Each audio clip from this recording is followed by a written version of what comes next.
नमस्ते दोस्तों, आप सभी का एक बार फिर से स्वागत है आपके अपने YouTube चैनल में। दोस्तों आज के इस वीडियो में हम जानने वाले हैं कि किन कारणों की वजह से आपकी नॉर्मल डिलीवरी में दिक्कत आ जाती है, किन कारणों की वजह से वो 9वें महीने में कौन सी गलतियां हैं जो महिलाओं को नहीं दोहरानी चाहिए। प्रेग्नेंट महिला इन बातों का ध्यान अवश्य रूप से रखें, नहीं तो नॉर्मल डिलीवरी में कॉम्प्लिकेशन आ जाता है, कई बार इमीडिएट ऑपरेशन भी करना पड़ सकता है। स्टेप बाय स्टेप हम जानने वाले हैं कि किन कारणों से आपकी नॉर्मल डिलीवरी समय से नहीं हो पाती है या फिर हो ही नहीं पाती है। तो इसमें सबसे पहला कारण ये होता है फ्रेंड्स कि आपकी जो पानी की थैली होती है, बच्चा एमनियोटिक फ्लूइड में होता है और ये फ्लूइड पानी की मात्रा से भरा होता है। एक बॉक्स होता है जिसके अंदर बहुत सारी पानी होती है और उसी में बच्चा तैरता है। अब मान लीजिए कि ये पानी की मात्रा कम हो जाए, एमनियोटिक फ्लूइड का परसेंटेज कम हो जाए, तो फिर नॉर्मल डिलीवरी नहीं हो पाती है पॉसिबल। इसका कारण ये होता है कि अगर गर्भ में पानी की मात्रा कम हो जाती है तो बच्चा अपना हेड डाउन फिक्स्ड नहीं कर पाता है पोजीशन, यानी कि बच्चा अपना जो नॉर्मल पोजीशन है आपकी नॉर्मल डिलीवरी के लिए वो नहीं ले पाता है। कई बार उसको सफोकेशन भी होता है, जिसकी वजह से हो सकता है कि जो ड्यू डेट आपको दी गई है उसके पहले ही आपकी ऑपरेशन करनी पड़ जाए। इसके अलावा जो दूसरा और इम्पॉर्टेंट कंडीशन होता है वो ये कि आपकी एमनियोटिक फ्लूइड बहुत ज़्यादा होना। मान लीजिए गर्भ के अंदर पानी की थैली में पानी बहुत ज़्यादा हो गया है तो फिर बच्चा उस कंडीशन में भी अपनी नॉर्मल डिलीवरी की पोजीशन नहीं ले पाता है, क्योंकि बच्चा उस पानी में तैरता रहता है और तैरते तैरते वो बहुत बार घूमता है, ऊपर नीचे आसपास इस तरह से वो फ्लोट करता है। तो अगर पानी की मात्रा बहुत ज़्यादा है एमनियोटिक फ्लूइड, तो उस कंडीशन में भी बच्चा हेड डाउन नहीं करेगा और वैसी परिस्थिति में भी फिर नॉर्मल डिलीवरी में कॉम्प्लिकेशंस आ जाएंगे। तो इसका बेस्ट सोल्यूशन क्या होता है? जब आपकी जांच होती है, स्कैन होती है फीटस की, यानी कि बच्चे की जब पूरी डेवलपमेंट की आपकी सोनोग्राफी होती है, तो उस दौरान आपके बेबी बम्प के अंदर कितना गर्भ के अंदर एमनियोटिक फ्लूइड है उसका लेवल वहां पे मेंशन होता है। तो अपने डॉक्टर से क्लियरली इस बारे में पूछा करिए कि मैम मेरा एमनियोटिक फ्लूइड सही है या नहीं है।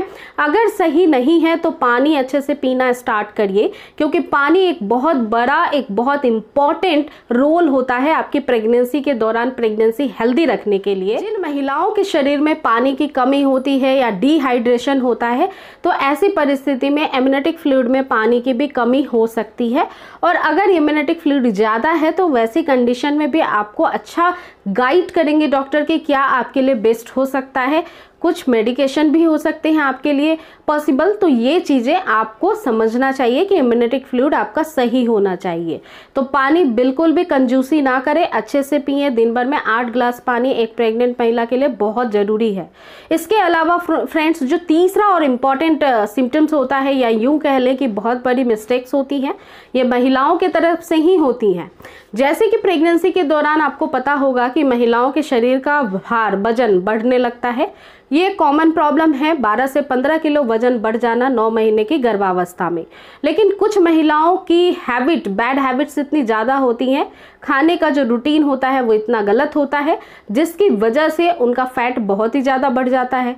अब अगर बहुत ज़्यादा फैटी हो जाएंगे तो वैसी कंडीशंस में भी आपको लेबर पेन आने में दिक्कत होगी, आपकी नॉर्मल डिलीवरी पॉसिबल नहीं हो पाएगी। तो आपकी ऑपरेशन करना ही एक बेस्ट सोल्यूशन हो जाएगा। तो इसके लिए आपका एक आइडियल वेट होना प्रेगनेंसी के दौरान पुट ऑन बहुत ज़रूरी होता है। इसके बारे में आप चाहें तो आप अपनी गाइनो से एक स्पेशल फूड चार्ट भी ले सकती हैं कि आपके लिए कौन सी डाइट अच्छी है, आपके वजन को लेकर के, आपके कंडीशंस को देखते हुए।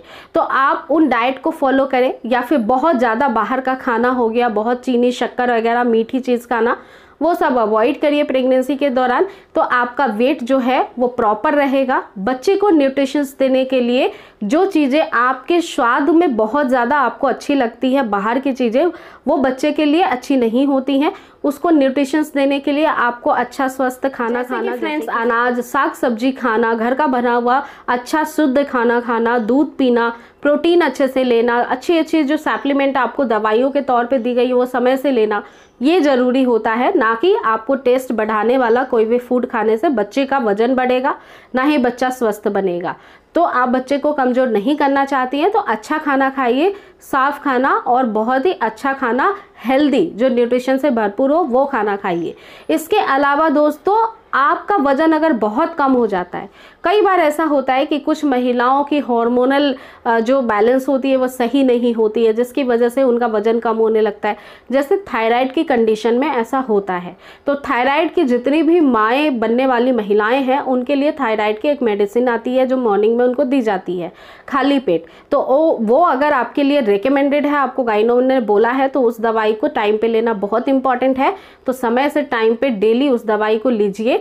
और अगर वजन बहुत कम आपका होता जा रहा है तो आप प्रोटीन वगैरह अपने खाने में ऐड कर लीजिए, जिससे कि आपका भी वजन बढ़ेगा, बच्चे का भी वजन बढ़ेगा, बच्चे के लिए भी फायदेमंद होगा।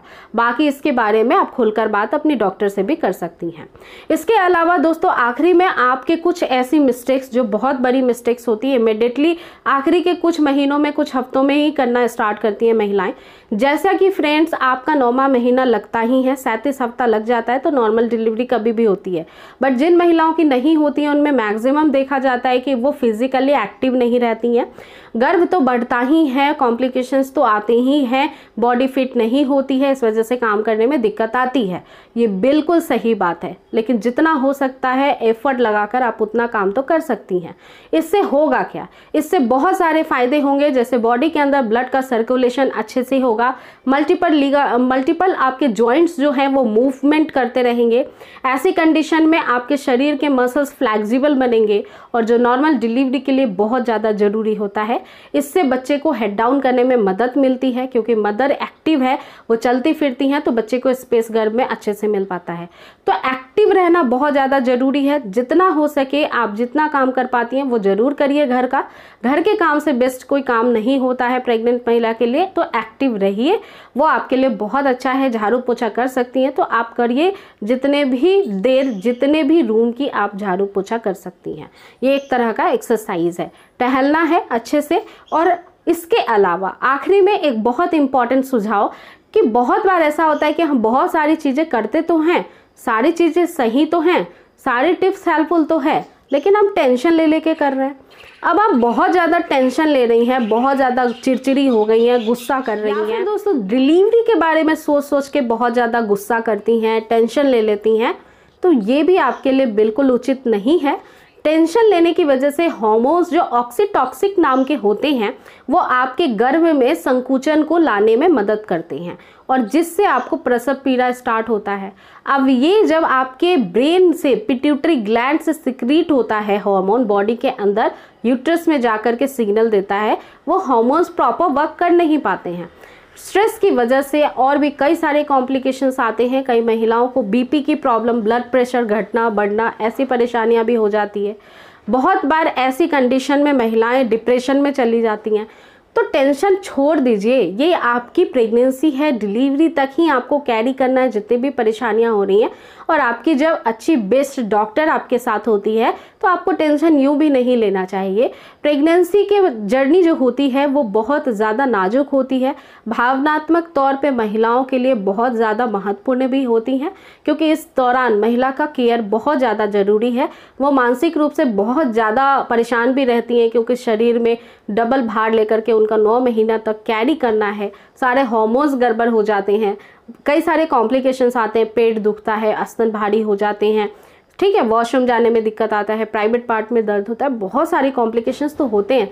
लेकिन वो सारे ही कॉम्प्लिकेशंस तब आपको खुशी का एहसास बहुत ज़्यादा दिलाते हैं जब आपकी गोदी में नन्हा मेहमान आता है।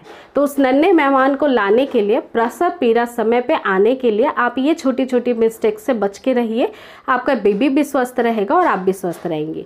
तो उम्मीद करती हूँ कि ये वीडियो आपके लिए बहुत हेल्पफुल थी। अगर आप चैनल पर न्यू हैं तो ऐसी प्रेगनेंसी से जुड़े हुए बहुत सारे अच्छे वीडियो देखने के लिए जो हेल्पफुल होगी आपके लिए, बहुत सारी इंफॉर्मेशनल टिप्स मैं शेयर करूँगी। तो उसके लिए काम करना है, चैनल को सब्सक्राइब कर लेना है।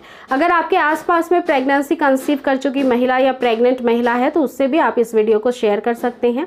और वीडियो में कुछ भी अच्छा लगा है तो एक लाइक करके मुझे मोटिवेट कर सकते हैं। तो अगली बार फिर से मिलूंगी, तब तक आप अपना रखिएगा पूरा ध्यान। धन्यवाद।